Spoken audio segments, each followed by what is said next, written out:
ছয়টা ফার্মেসি যাচাই করে 5,000 টাকার উপরে কোনো ফার্মেসিতে গেল না। আপনার এখানে কেন 7,980 টাকা আসলো?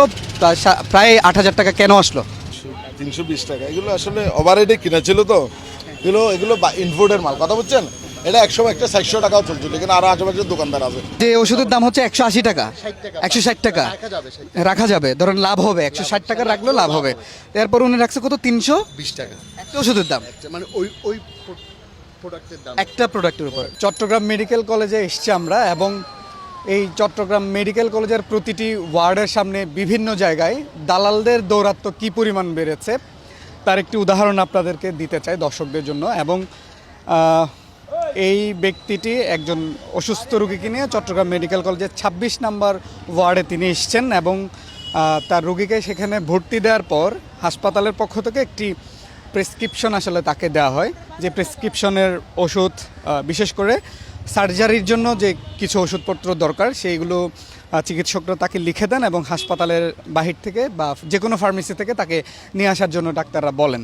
স্লিপটা আমাকে দিছে, দেওয়ার পরে বলতেছে এই ওষুধগুলো নিয়ে আসো। তখন আমি 5 তলা থেকে নেমে গেটে আসছি। আসার পরে একটা ছেলে আমাকে পাইছে, কয়েকবে আপনি কই যাইতেছেন? আমি বলছি ওষুধের জন্য যাইতেছি। তো আমি যখন ওষুধের জন্য যাইতেছি, উনি কি কিছু আমার হাত ধরছে, কয়েকে আসেন, এখানে ডাক্তারের দোকান আছে আমাদের পরিচিত, কয়েকে এদিকে আসেন। তাই আমি বলছি ভাই এখানে আমি তো ডাক্তারের দোকান, সমস্যা নেই, আমি দেখতেছি, আমি যাইতেছি। কয়েক না আমার সাথে আসেন, তাই সমস্যা হবে না। তো আমি গেছি, যাওয়ার পরে ওষুধগুলো দিয়ে দিচ্ছে। দেওয়ার পরে উনি বলতেছে, আমি বলছি ভাই কয় টাকা আসছে? কয়েক 7,930 টাকা। তারপর আমি কি করছি, এত টাকা? কয়েক হ্যাঁ এগুলো এত টাকা। কয়েক ওষুধ না ভাই। তো এই কথা বলার পরে আমি নিয়ে চলে গেছি। চলে যাওয়ার পরে ওই যে ছেলেটা আমাকে করছে, ওই ছেলেটা বলতে ভাই আমি আপনাকে ডাক্তার দোকানে নিয়ে গেছি, আপনি আমাকে কিছু নাস্তার খরচ দিবেন না? তা আমি কি করছি, ওনাকে আবার 100 টাকা বাইর করে দিচ্ছি। আমি আচ্ছা ঠিক আছে, আপনি আমাকে দোকানে নিয়ে গেছেন, আমি এখানে চিনতেছি না, বাট আপনি এত রাত্রে নিয়ে গেছেন, আমার থেকে নাস্তার খরচ হলে আমি 100 টাকা দিই, সমস্যা নেই। এই কথা বলে আমি ওনাকে 100 টাকা দিচ্ছি। আমাদের রুগী যে অভিযোগ করেছে অন্য ফার্মেসিতে তাদের প্রায় 7,980 টাকা নিয়েছে। আমরা মেডিকেলের সামনে যে ইমন মেডিকেল এসেছি, সেখানে একই ওষুধের দাম আমাদের কাছ থেকে আমরা প্রস্তাব করেছি যে ওষুধগুলো আমাদের প্রয়োজন হবে বা চিকিৎসক বলেছে সেই ওষুধগুলোর দাম আমাদেরকে তা বলতে বলেছি বা দিতে বলেছি। তারা আমাদেরকে যেটা দিয়েছে 5,580 টাকা, অর্থাৎ প্রায় ওই ফার্মেসিতে 2,000 টাকা বেশি। 19টা আইটেম আমার দরকার, হ্যাঁ 20টা প্রায়। তো এই দাম হচ্ছে 5,580 টাকা, কিন্তু উনি যেটা নিল 7,980 টাকা। আমাকে একটু বলেন তো এই দামের পার্থক্য কেন হবে? আসলে দামের পার্থক্যটা হচ্ছে ওনার প্রোডাক্ট ওয়াইজের উপর একটু রেটটা বেশি রাখছে উনি, যেটা আরেকটু সহনীয় পর্যায়ে রাখা যেত। যে ওষুধের দাম হচ্ছে 180 টাকা, 160 টাকা রাখা যাবে, ধরেন লাভ হবে, 160 টাকা রাখলেও লাভ হবে। এরপর উনি রাখছে কত? 320 টাকা একটা ওষুধের দাম, মানে ওই প্রোডাক্টের দাম, একটা প্রোডাক্টের উপর।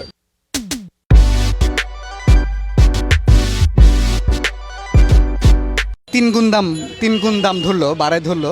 এটা আসলে এই যে ধরেন গ্রাম থেকে যে মানুষটা আসছে তার জন্য কতটুকু মন আসলে তো অনেক সাফার বিল হবে।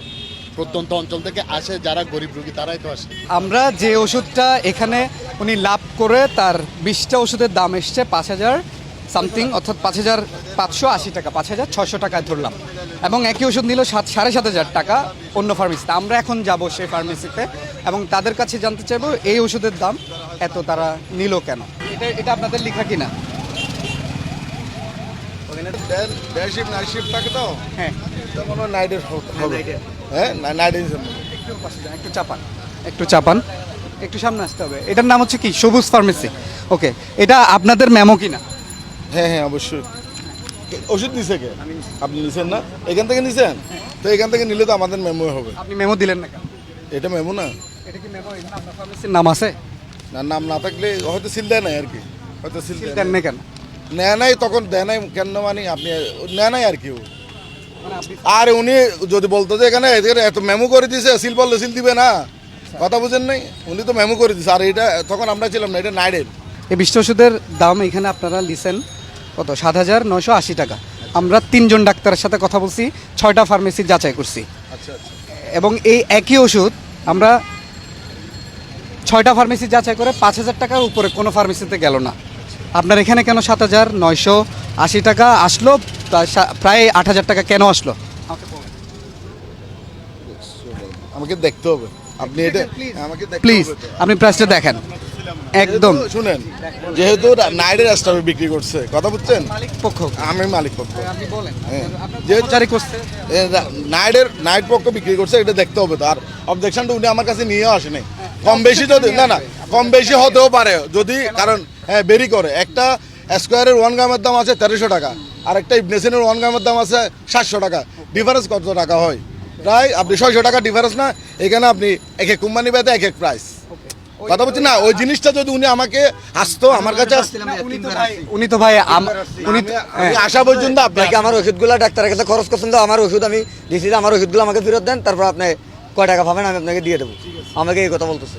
সব ঠিক আছে না। আমি এই এই যে যে ধরেন- ধরেন শুনেন, আমি আসছি 10টা আর থেকে। আপনি তো মালিক 10টাই আসবেন, আপনি তো আপনার আসার টাইমে তো আসবেন। এই যে পপ ব্যান্ড যেটা, এটা ব্যান্ড, এটা সার্জারির সময় হ্যাঁ, এটা কভার আপ করবে। আমরা ছোটখাটো পড়াশোনায় যা জানি আর কি, ছোটখাটো, আপনার বড় পড়াশোনা আচ্ছা, করবেন, ছোটখাটো। এই এটার দাম ধরেন 150 টাকা বা 45 টাকা। এটা 160 টাকা লাভ করলে আপনার কাছে কি হয়? লাভ হয়। আমি এখানে 6টা নিলাম, এটা 160 টাকা, আপনার এখানে ধরছে 380 টাকা একটার দাম। How can it possible? 320 টাকা, এগুলো আসলে ওভাররেটে কিনা ছিল তো। এগুলো ইনপুটের মাল, কথা বুঝছেন। এটা 100 একটা 400 টাকাও চলছিল, এখানে আরো আশেপাশে দোকানদার আছে। আমি কথা বলছি। হ্যাঁ, হ্যাঁ। আপনার পাশেই উনি নিজে আপনি নিজে কয়টা দোকান যাচ্ছেন? আরো 3টা। আমি নিজে যাচ্ছে খুঁজছি 3টা। আমি তো এর বলতেছি মানে না, আমি তো অস্বীকার করতেছি না, বলতেছি না না মানে অবশ্যই আপনি যদি পাশের দোকানে 220 টাকা, আমি 320 টাকা হলে বাড়াই নিছে না। এটা আচ্ছা গেলাম, একটা মানুষ থেকে গলা কাটা। সাবুনের friend। শুনেন কথা শুনেন, বুঝছেন? একটা মানুষ এটা থেকে বাংলা সাবুনের friend, ভাই আমি। আচ্ছা বুঝছি, একটা মানুষ থেকে আচ্ছা, ধরেন এখন শুনেন। শুনেন, আমি আমাকে আমি বলি এটা বেশ কম হলে এটা আমি তো শুনেন, এটা বেশ কম না, এটা 3 থেকে 4 গুণ দাম। আমি সরি যে আপনার এই ব্যবসার সময় আমি ডিস্টার্ব করছি। না, সমস্যা এটা নেই, না, আমি বলি এটা আমি সমস্যা আমি নেই, বলি, আমি একটা ওষুধের দাম যদি 160 টাকা হয়, আপনি সেই ওষুধের দাম ধরছেন 380 টাকা, 320 টাকা, তাহলে এটা কেমনে? মানে ভাই, এই যে এই চট্টগ্রাম মেডিকেল কলেজে প্রায় 1300 শয্যার হাসপাতাল, এখানে আমি বলি, চট্টগ্রাম শুনুন, বিভাগের এটা হাসপাতাল। আপনি এটা- বলেন ভাই, আপনি বলেন এই 120 টাকার ওষুধ, আমাকে এসি টাকা দেন না। 120 টাকার একটা ওষুধ, সেটা ধরলো 320 টাকা, এটা কেমন? এটা তো অনেক জুলুম হয়ে যাইতেছে গরিবের জন্য, কারণ আমাদের টাকাগুলো আসে অনেক পরিশ্রমের মধ্যে। তো একটা ওষুধ যদি উনি 160 টাকার ওষুধ 320 টাকা রাখে, এটা তো অনেক জুলুম হয়ে যাইতেছে। এটা তো মানুষের চোখে আঙ্গুল দিয়ে ওনারা বুঝে না।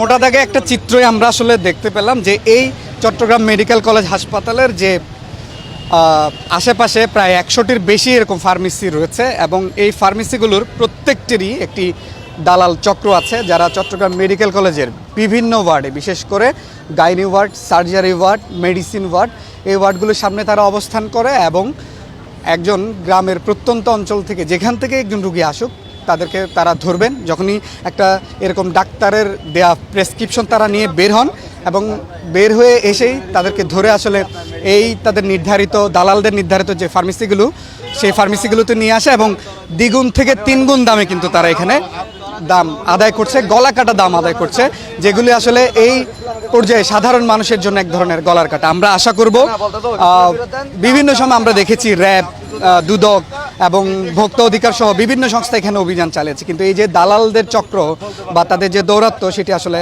থামানো যাচ্ছে না। আমরা আশা করব এই মানুষ যারা গ্রামের প্রত্যন্ত অঞ্চল থেকে আসেন তাদের দুর্ভোগ লাঘব হবে, এবং তাদের যে দালালি, এই যে ফার্মেসিগুলোর যে গলাকাটা দাম, সেটি একদিন নিরসন হবে, এবং সহসায় প্রশাসন এখানে পদক্ষেপ গ্রহণ করবে। এবং বিশেষ করে চট্টগ্রাম মেডিকেল কলেজের ভেতরে কর্মকর্তা, কর্মচারী, নার্সদের বাইরে, চিকিৎসকের বাইরে, ইন্টার্ন চিকিৎসকের বাইরে যারা, রোগীর স্বজনদের বাইরে যারা ওখানে ভেতরে প্রবেশ করে দালাল হিসেবে কাজ করে, তাদেরকেও প্রশাসন আইনের আওতায় আনবে, সেটা আমরা দাবি জানাই।